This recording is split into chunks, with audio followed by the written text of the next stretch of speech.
Mobile کے اندر غلط چیزوں کو دیکھنا، موبائل کے اندر چیٹنگز وغیرہ کرنا، یہ آنکھوں کا زنا ہے. جبکہ اللہ تعالیٰ کہتے ہیں یعلم الخائن، تمہاری آنکھوں کی خیانت کو بھی رب العالمین جانتا ہے. آنکھوں کی خیانت کو اللہ رب العالمین جانتا ہے. یہ نہ سوچو کہ سردیوں کا موسم ہے، میرے ماں باپ خوش ہو نہیں دیکھ رہے ہیں اور اوپر سے بلینکٹ ڈالا ہوا ہے، بلینکٹ اوڑھ کر آپ زنا کاری کر رہے ہیں، آنکھوں پر زنا کر رہے ہیں اور یہ سمجھ رہے ہو کہ اللہ مجھے نہیں دیکھ رہا ہے. اللہ رب العالمین دیکھ رہا ہے. یعلم الخائن، اللہ رب العالمین تمہاری آنکھوں کی خیانت کو رب العالمین دیکھ رہا ہے. اللہ کا تقویٰ اپنے اندر پیدا کرو، اللہ کا ڈر اپنے اندر پیدا کرو.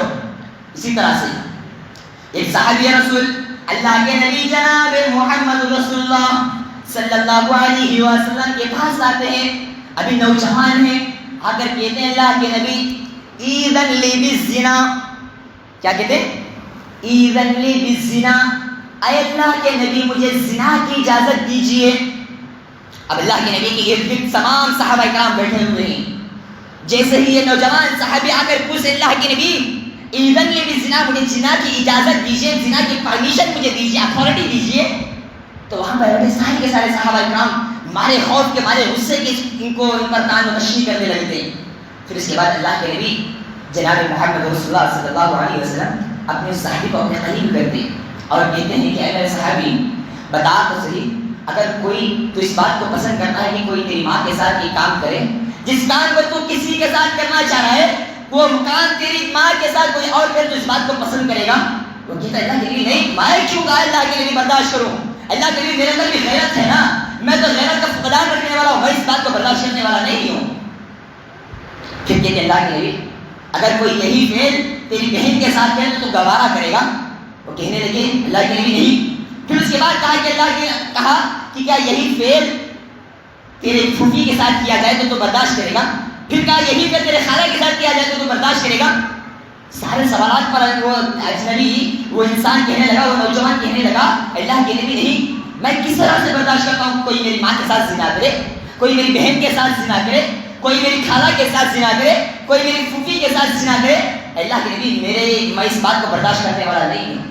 پھر اللہ کے نبی صلی اللہ علیہ وسلم بڑے پیارے انداز کے اندر اللہ کے نبی صلی اللہ علیہ وسلم نے اس صحابی کو، اپنے اس چاہیے صحابی کو جس کو اپنے قریب کیا تھا نبی اکرم صلی اللہ علیہ وسلم نے کہا کہ اے میرے صحابی جب تو اس بات کو برداشت نہیں کر سکتا ہے تو تو جس کے ساتھ زنا کر رہے وہ بھی تو کسی کی خالہ ہوگی، وہ بھی تو کسی کی پھوپھی ہوگی، وہ بھی تو کسی کی بیٹی ہوگی، وہ بھی تو کسی کی بہن ہوگی، وہ بھی تو کسی کی بیوی ہوگی. پھر اس کے بعد اللہ کے نبی صلی اللہ علیہ وسلم اپنے اس صحابی کے، اپنے اس ساتھی کے ہاتھ پر، دل پر ہاتھ کو رکھتے ہیں اور کہتے ہیں اللہم اغفر ذنبہ، اے اللہ تو میرے ساتھی کے گناہوں کو معاف کر دینا، وطہر قلبہ، اے اللہ تو اس کے دل کو پاک و صاف کر دینا، وحسن فرجہ، اے اللہ تو اس کی شرمگاہ کی حفاظت کر لینا. وحسن فرجہ، حسن کا لفظ اللہ کے نبی علیہ السلام نے یہاں پر استعمال کیا ہے. اسی سے ایک کتاب ہے جانتے ہیں حسن المسلم. اس کا نام حسن المسلم کیوں رکھا گیا؟ کیونکہ مسلمان کا ایک قلعہ، یعنی مسلمان کو آفتوں سے، پریشانیوں سے، آسمانی جسمانی پریشانیوں سے بچانے کا ایک قلعہ ہے. حسن کے معنی ہوتے ہیں حفاظت کے معنی ہوتے ہیں، اسی سے اس کا نام رکھا گیا ہے حسن المسلم. یعنی جب اس دعاؤں کو، اس کتاب کے اندر موجود دعاؤں کو جب انسان پڑھتا ہے تو جسمانی روحانی جتنی بھی پریشانیاں ہیں ان بیماریوں سے، ان آفات سے، ان مسائل سے انسان محفوظ ہو جاتا ہے. اللہ کے نبی نے کہا وحسن فرجہ، اے اللہ تو اس کی شرمگاہ کی حفاظت فرما. پھر اس کے بعد کبھی اس صحابی نے اس فعل کو انجام نہیں دیا، کبھی اس صحابی نے اس فعل کو انجام نہیں دیا. اسی طرح سے عشق کے نقصانات میں سے ایک بڑا نقصان آج ہماری قوم کی بچیاں، آج ہماری مسلم سماج کی بچیاں اسلام کو چھوڑ کر مرتد ہو رہی ہیں، دین اسلام کو چھوڑ کر دوسرے دین کے اندر، دوسرے مذہب کے اندر کنورٹ ہو رہی ہے. یہ ہمارے لیے بہت بڑی شرم کی بات ہے، یہ ہمارے لیے بہت بڑی شرم کی بات ہے کہ آج ہماری قوم کی بچیاں دین اسلام کو چھوڑ کر، جس دین نے ان کو بہت بڑا مقام دیا، جس دین نے ان کو ماں کی حیثیت سے ایک بڑا مقام دیا، جس دین اسلام نے ان کو بیٹی ہے تو بیٹی کے اعتبار سے ایک بڑا مقام دے دیا. زمانے جاہلیت کے اندر بچیاں جب پیدا ہوتی تھی تو بچیوں کو لے جا کر زندہ درگور کر دیا کرتا تھا. وَإِذَا بُشِّرَ أَحَدُهُمْ جب ان کو بچیوں کی خبر دی جاتی تھی تو بڑے غصے کے ان کے چہرے پورے سیاہ ہو جاتے تھے. بچیوں کو لے جا کر دفن کر دیا جاتا تھا زندہ. لیکن اسلام آنے کے بعد اسلام نے اس قتل پر اسلام نے روک ٹوک لگا دیا اور کہا کہ تم اپنی بچیوں کو قتل نہ کرو. جس اسلام نے آج تمہیں اتنا بڑا مقام دیا ہے, جس اسلام نے تمہیں بیوی ہے تو بیوی کا ایک مقام الگ نمایاں مقام دیا ہے, جس اسلام نے تمہیں اگر بہو ہے تو بہو کا ایک الگ مقام اسلام نے دیا ہے, آج اسی اسلام سے تم اعراض کر جا رہی ہو, آج اسی اسلام سے تم مرتد ہو کر جا رہی ہو. اس دین اسلام کو جس کا پورے کا پورا پرچار اللہ کے نبی نے امن اور شانتی کے ساتھ کرایا ہے, جس کا اللہ کے نبی نے انٹروڈکشن پورے امن اور شانتی کے ساتھ کرایا ہے, اس اسلام کو چھوڑ کر آج ہماری بچیاں جا رہی ہیں. اگر یہ جا بھی رہی نا تو اس قوم کے اندر ان کو عزت نہیں ملے گی, اس قوم کے اندر ان کو عزت نہیں ملے گی. ہمارے یہاں تو اگر کوئی 4 بیوی رکھنا چاہتا ہے تو رکھ سکتا ہے, لیکن اگر ان کے مذہب کے اندر اگر کوئی دوسری بیوی کرنا چاہتا ہے تو پہلی بیوی کو جان سے مارنا پڑے گا, پھر اس کے بعد وہ دوسری بیوی کے لیے اس کو پرمیشن ہے. اسلام کو چھوڑ کر جا رہی ہیں, اسلام کو چھوڑ کر جا رہی ہے تو چاہے کوئی حرج کی بات نہیں ہے, لیکن اللہ رب العالمین کے کلام پاک کے اس فرمان کو تو سن لے, رب العالمین کے اس فرمان کو تو سن لے. فرمایا وَمَن يَبْتَغِي غَيْرَ الْإِسْلَامِ دِينًا فَلَن يُقْبَلَ مِنْهُ جو انسان, جو بچی دین اسلام کو چھوڑ کر کسی اور مذہب میں جا رہی ہے, اسلام جیسے امن اور شانتی والے مذہب کو چھوڑ کر کسی اور مذہب کے اندر جا رہی ہے, فَلَن يُقْبَلَ مِنْهُ اس کا یہ دین کو چھوڑ کر, دین اسلام کو چھوڑ کر, مذہب اسلام کو چھوڑ کر کسی اور مذہب میں جانا یہ اللہ تعالیٰ کے پاس قابل قبول نہیں ہے. وَمَن يَبْتَغِ غَيْرَ الْإِسْلَامِ دِينًا فَلَن يُقْبَلَ مِنْهُ اور آگے اللہ رب العالمین نے فرمایا وَهُوَ مِنَ الْخَاسِرِينَ جو دین اسلام کو چھوڑ کر کسی اور مذہب کے اندر کنورٹ ہو رہی ہے, یہ انسان, یہ ایسی لوگ, ایسی بچیاں, ایسے بچے کل قیامت کا دن خسارہ اٹھانے والے میں سے ہیں, نقصان اٹھانے والوں میں سے ہیں. ان کا شمار کس کے کر اللہ رب العالمین نے فرمایا نقصان اٹھانے والوں میں سے. اور اس بات کو بھی کان کھول کر سن لیں, اگر آپ اسلام سے مرتد ہو رہی ہے نا تو حضرت ابوبکر صدیق رضی اللہ تعالی عنہ کے دور کے اندر مرتدین کے خلاف حضرت ابوبکر صدیق رضی اللہ تعالی عنہ نے جنگ کا اعلان کیا ہے. مرتد یعنی جو اسلام کو چھوڑ کر دوسرے مذہب میں کنورٹ ہو جاتے ہیں, اسلام سے اپنے آپ کو بالکل عاری کر لیتے ہیں, ان کو مرتد کہا جاتا ہے. جو اسلام سے بالکل اپنے دامن کو خالی کر لیتے ہیں ان کو مرتد کہا جاتا ہے. ان مرتدین کے خلاف جنگ کا اعلان ہماری شریعت اسلامیہ نے اور خلیفہ اول حضرت ابوبکر صدیق رضی اللہ تعالی عنہ نے کیا تھا, اور اس عمل کو کر کے بھی دکھایا تھا حضرت ابوبکر صدیق رضی اللہ تعالی عنہ نے. مرتدین کے خلاف حضرت ابوبکر نے جنگ کو کیا تھا. لیکن آج بڑے افسوس کے ساتھ ہماری قوم کی بچیاں جا رہی ہے, لیکن ہمیں افسوس بھی نہیں ہے. کرے تو کرے, کون افسوس کرے, کون افسوس کرے, کس کو کیا ملنا ہے. جا رہی ہے تو دوسروں کی بچی جا رہی ہے, ہمارا کیا جا رہا ہے. ارے میرے بھائی, وہ بھی تو تیری بہن, وہ بھی تو آپ کی بہن ہے نا. المسلم اخو المسلم, نبی کے اس فرمان کو بھول گئے. المسلم من سلم المسلمون من لسانه ويده, اس نبی کے اس فرمان کو بھول گئے. لا يؤمن احدكم حتى اكون احب اليه من ولده ووالده والناس اجمعين. اللہ کے نبی کے اس فرمان کو بھول گئے اللہ کے نبی کے. اسی طرح سے اللہ کے نبی نے فرمایا تم اپنے لیے جو چیز پسند کرتے ہو, ما يحب لاخيه, تم اپنے لیے جو چیز پسند کرتے ہو وہی چیز اپنے بھائی کے لیے بھی تم پسند کرو. اس فرمان کو آپ نے بھلا دیا ہے. جا رہی ہے تو اس کی بچی کی جا رہی ہے, ہمارا کیا پڑا بھائی. جا رہی ہے تو اس کی بچی جا رہی ہے, لیکن آپ کی قوم کی بچی جا رہی ہے نا. اللہ آپ سے سوال کرے گا, اللہ آپ سے سوال کرے گا کہ آپ نے ان کو دین کی تعلیم کیوں نہیں دیا, آپ نے ان کو دین کی تعلیم سے آراستہ و پیراستہ کیوں نہیں دیا, آپ نے ان کو پردے کا حکم کیوں نہیں دیا.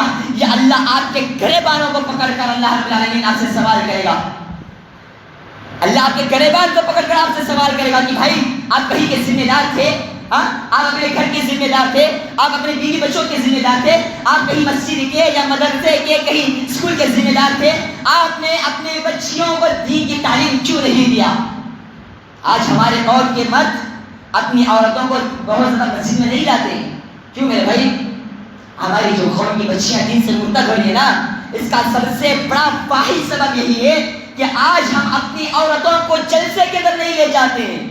اجتماع کے اندر ہم اپنی بچیوں اپنی عورتوں کو نہیں لے جاتے. ہاں اگر معلوم چل جائے کہ وہاں پر کوئی سیل لگا ہوا ہے اور بہت زیادہ کم میں ڈسکاؤنٹ میں آفر میں مل رہا ہے تو اپنے گھر کی عورتوں کو اپنے گھر کی بچیوں کو لے کر وہاں پر چلے جاتے ہیں. لیکن جہاں پر قال اللہ و قال الرسول کی صدائیں بلند رہی وہاں پر آپ کیوں نہیں جاتے؟ کیوں نہیں جاتے آپ اپنی بچیوں کو لے کر؟ اگر آپ کی بچی دین سے مرتد ہو رہی ہے تو اس کا واحد سبب یہی ہے کہ آپ اپنی بچیوں کو مسجدوں کے اندر نہیں لا رہے, آپ اپنی بچیوں کو جلسے کے اندر نہیں لے جا رہے, آپ اپنی بچیوں کو دین کی تعلیم نہیں دے رہے. یا اللہ آپ کا گریبان پکڑ کر سوال کرے گا. کیا جواب دو گے اللہ کو؟ جواب کیا دو گے اللہ کو جب اللہ آپ سے سوال کرے گا کہ آپ کی قوم کی بچیاں جب دین سے مرتد ہو رہی تھی تو آپ کیا کریں گے؟ اللہ کو کیا سوال دیں گے, کیا جواب دیں گے میرے بھائی؟ کبھی سوچا ہے آپ نے جواب دینے کے بارے میں؟ اگر کوئی برا نہ مانے تو میں اپیل کروں گا بس جناب آپ اپنی مسجد کے اندر ہر ماہانہ عورتوں کے لیے خاص ایک پروگرام کو رکھیے جس کے اندر عورتیں آئیں, جس کے اندر عورتیں دین کو سیکھیں. کیونکہ جمعہ کا وقت کبھی کبھار کچھ عورتیں نہیں آ سکتی ہیں کسی مصروفیت کی بنا پر. اگر اجتماع اگر آپ رکھ رہے ہیں تو اس کا ثواب آپ کو بھی ملے گا. جب آپ اس دائرے پانی سے چلے جائیں گے تو اس کا ثواب آپ کو ملے گا, اس کا ثواب آپ کے نام اعمال میں آپ کے کھاتے میں ڈالا جائے گا. کیونکہ اللہ کے نبی جناب محمد رسول اللہ صلی اللہ علیہ وسلم کے پاس ایک صحابی آتے ہیں آ کر کہتے ہیں اللہ کے نبی میری والدہ کا انتقال ہو چکا ہے, اللہ کے نبی میں اپنی والدہ کے جانب سے صدقہ و خیرات کرنا چاہتا ہوں, اللہ کے نبی مجھے کوئی ایک چیز بتلا دیجئے جس کے ذریعے سے میں صدقہ کروں تو میری مرحوم والدہ کو ثواب پہنچے. اللہ کے نبی جناب محمد رسول اللہ صلی اللہ علیہ وسلم اپنے اس ساتھی سے کہتے ہیں کہ جاؤ جا کر تم کنواں کھدوا دو. اگر تم نے کنویں کو کھدوا دیا جب تک اس کنویں سے لوگ پانی ڈول کے اندر ڈال کر پانی نکالتے رہیں گے اس وقت تک تمہاری والدہ کو ثواب پہنچتا رہے گا. اگر آپ نے اپنے مسجد کے اندر ایک اجتماع دینی اجتماع عورتوں کے لیے آپ نے اگر منعقد کر دیا, اس چیز کو اگر آپ نے رائج کر دیا تو قیامت تک آنے والے جتنی بھی عورتیں توحید میں آئیں گی, اسلام میں آئیں گی, اس کا ثواب آپ کو ملے گا, آپ کو اس کا ثواب ملے گا. جانتے ہیں اگر کوئی انسان توحید پر آ جائے تو یہ 100 سے بھی زیادہ بہتر کی بات ہے. اگر وہ دین پر آ جاتی ہے, اگر توحید پر آ جاتی ہے, اگر وہ توحید پر آ گئی تو سمجھو یہ آپ کی کامیابی کا باعث ہے, آپ کی کامیابی کے لیے ضامن ہے. اسی طرح سے صرف ایک چیز میں آپ کے سامنے کہہ کر اپنی بات کو ختم کروں گا. عشق مجازی کا سب سے بڑا نقصان ایک اور وہ یہ ہے کہ والدین کی نافرمانی ہو رہی ہے. آج ہماری قوم کی بچیاں اپنے والدین کی نافرمانی کر رہی ہے. اپنے والدین کی نافرمانی کرنے والیوں سنو رب العالمین نے کیا کہا ہے سورہ بنی اسرائیل کے اندر. اللہ تعالیٰ کہتا ہے وَقَضَىٰ رَبُّكَ أَلَّا تَعْبُدُوا إِلَّا إِيَّاهُ وَبِالْوَالِدَيْنِ إِحْسَانًا. لوگوں اللہ تعالیٰ نے تمہیں اس بات کا حکم دیا ہے کہ تم اپنے والدین کے ساتھ اچھا سلوک کرو. اُفٍّ وَلَا تَنْهَرْهُمَا وَقُل لَّهُمَا قَوْلًا كَرِيمًا. ان کو اف تک کہنے سے بھی منع کیا ہے, ان کے ساتھ چھڑکا کر بات کرنے سے بھی اسلام نے منع کیا ہے. اور قرآن کریم کے اندر جہاں جہاں پر اللہ تعالیٰ نے توحید کا ذکر کیا ہے تو وہیں پر ٹرن آؤٹ کر اللہ رب العالمین نے والدین کے ساتھ حسن سلوک کا بھی اللہ تعالیٰ نے حکم کیا ہے. اور اللہ کے نبی جناب محمد رسول اللہ صلی اللہ علیہ وسلم فرماتے ہیں صلاۃ لا ينظر الله يوم القیامة ولا يزکیہم ولا ينظر الیہم ولہم عذاب علیم. 3 قسم کے لوگ ایسے ہیں کل قیامت کا دن اللہ تعالیٰ ان کو نظر کرم سے نہیں دیکھے گا, ان کے گناہوں سے اللہ تعالیٰ ان کو پاک و صاف نہیں کرے گا. اس کے اندر یہ بھی اللہ کے نبی نے فرمایا عاق والدین یعنی والدین کے نافرمان کو اللہ رب العالمین کا نظر رحمت سے نہیں دیکھے گا. اللہ کی رحمت سے دور ہے یہ والدین کی نافرمانی کرنے والی. اے کالجز میں جانے والیوں اپنے والدین کی اطاعت کرو, اپنے والدین کے ساتھ اچھا سلوک کرو, کیونکہ یہی والدین اپنے خون پسینے کو ایک کر کر تمہیں کما کر تمہیں پڑھا کر ایک قابل شخصیت, ایک قابل انسان تمہیں بنا رہے ہیں. تو ان کے پیچھے تمہارے سکسس کے پیچھے, تمہاری لائف کی سکسس کے پیچھے, تمہاری بلندیوں کو پہاڑ کی چوٹیوں پر جانے کے لیے تمہارے والدین ضامن ہیں, تمہارے والدین ذمہ دار ہیں. اگر یہ والدین نہ ہوتے تو تم بھکاری کی طرح سڑکوں پر گلی کوچوں پر پھرنے والیاں بن جاتی, تم اس کے پاس جا کر منہ مارنے والیاں بن جاتی, تم اس کے تانے سننے والیاں بن جاتی. والدین کے ساتھ اچھا سلوک کرو. اگر یہ والدین اگر یہ قیمتی ہیرا اگر چلا گیا نا اگر تمہاری ہاتھ سے تو پھر یہ قیمتی ہیرا تمہیں لوٹ کر نہیں آنے والا ہے.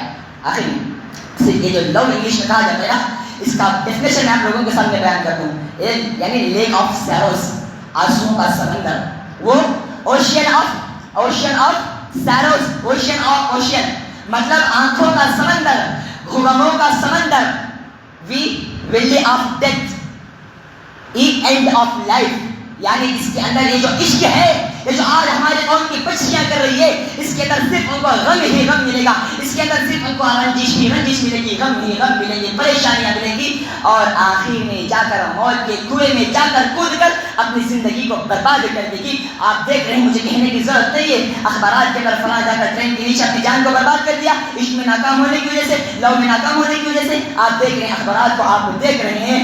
میں بس یہی گزارش کروں گا کہ آئے ہماری قوم کی بچیوں، آپ اس عشق مجازی کے پیچھے نہ جائیں، اپنے وقت کو برباد نہ کریں، اپنے قیمتی سرمایے کو برباد نہ کریں، اپنی عفت کی، اپنی پاک دامنی کی حفاظت کیجیے، اپنی عزت کو تار ہونے سے بچائیے، اور اپنے ماں باپ کے ساتھ حسن سلوک کیجیے، اپنے ماں باپ کی عزت کا خیال کرتے ہوئے، اپنے ماں باپ کی عزت کا لاج رکھتے ہوئے تم ان کی بدنامی، پورے معاشرے کے اندر بدنامی اور نیلامی نہ کراؤ۔ دعا رب العالمین سے کہ اللہ تعالیٰ ہم تمام کو کہی ہوئی باتوں پر عمل کرنے کی توفیق عطا فرمائے۔ اللہ جب تک ہم کو اس دنیا کے اندر زندہ رکھ، اسلام کی حالت پر زندہ رکھ، اور جب ہمارا خاتمہ ہو تو کلمہ لا الہ الا اللہ محمد رسول اللہ پر ہمارا خاتمہ نصیب فرما۔